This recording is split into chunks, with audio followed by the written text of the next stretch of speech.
ஆமாம், பரிசுத்த அபிஷேகம், தேவனுடைய வார்த்தை, தேவனுடைய அபிஷேகம், தேவனுடைய வல்லமை, தேவனுடைய பயங்கரம், இதுக்கு மேலே போய் பேய் பிசாசுக்கு மகிமை செலுத்தி கொண்டு எனக்கு மந்திரம் ஒன்றும் அட்டாக் ஆகுதுன்னுமா.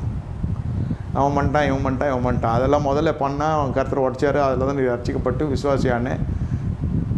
இன்னமும் அந்த மந்திரம் மாயெல்லாம் கிரியை செய்துன்னா உங்கள் வாழ்க்கை சரியில்லைன்னு அர்த்தம். கிறிஸ்துக்குள் இல்லைன்னு அர்த்தம். வார்த்தைக்குள் இல்லைன்னு அர்த்தம். தேவன் எழுப்பப்பட்ட தலைமைத்துவத்துக்குள் இல்லைன்னு அர்த்தம்.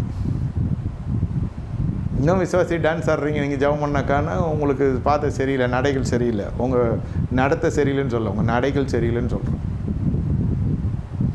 ஆவிக்குரிய நடைகளில் வரல, என்ன மாம்ச நடைகள் இருக்கும். அதனால் கொஞ்சம் மாம்சம் கொஞ்சம் உலகம் இருக்கும். அதனால தான் உங்களால் பூர்ண விடுதலையை பெற்றுக்கொள்ள முடியல. பிரியமே ரூபவதியே, இந்த இடத்துலலாம் நம்ம பார்த்து நம்ம ஜாக்கிரதையாக நடந்து கொள்ளணும். என்ன ஜாக்கிரதையாக நடந்து கொள்ளணும்? உங்கள் இருதயம் கலங்காதிருப்பதாக. தேவனை நீங்கள் விசுவாசிக்கிறீங்க, தேவனுடைய பயங்கரத்தையும் பராக்கிரமத்தையும் பரிசுத்தத்தை நீங்கள் விசுவாசிக்கிறீங்க.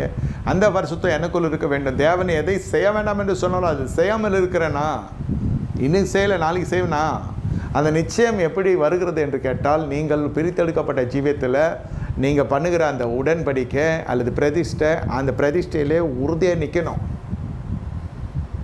இப்படி அப்படியெல்லாம் சாயக்கூடாது.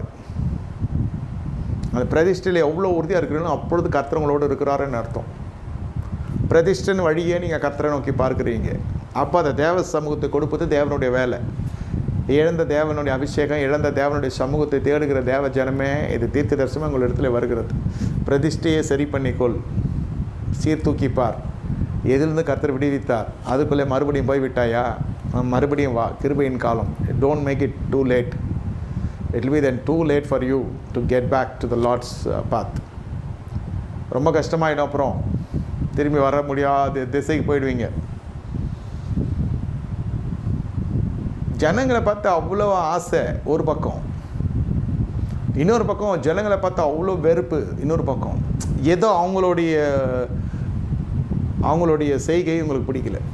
ஆனால் தேவன் கொடுத்த ஜனங்க. யோசேப்பு அப்படியே கடந்து போனார். ஒரு காலகட்டத்தில் சிறைச்சாலையில் போக வேண்டிய சூழ்நிலை வருகிறது. பரவாயில்ல, அந்த தேவன் இது வரைக்கும் என்னை போத்திபார் குடும்பத்தோடு பயணப்பட பண்ணினார். இனி சிறைச்சாலை கைதிகளோடு பயணப்பட பண்ணுகிறார். அவ்வளோதான். No lamentation, no grievances. அழுவல, வேதனைப்படலை. இந்த கைதிகளாக இருக்கிறமே, நான் யார், எங்கள் அப்பா யார், எங்கள் குடும்ப பின்னணி என்ன, நாங்கள் எந்த ஊர், எந்த மாவட்டம், அப்படிலாம் சொல்ல. கொடுக்கப்பட்ட பகுதியில் எழுப்பப்பட்ட ஜனங்களோடு இணைந்து கடந்து செல்கிறார், பயணப்படுகிறார்.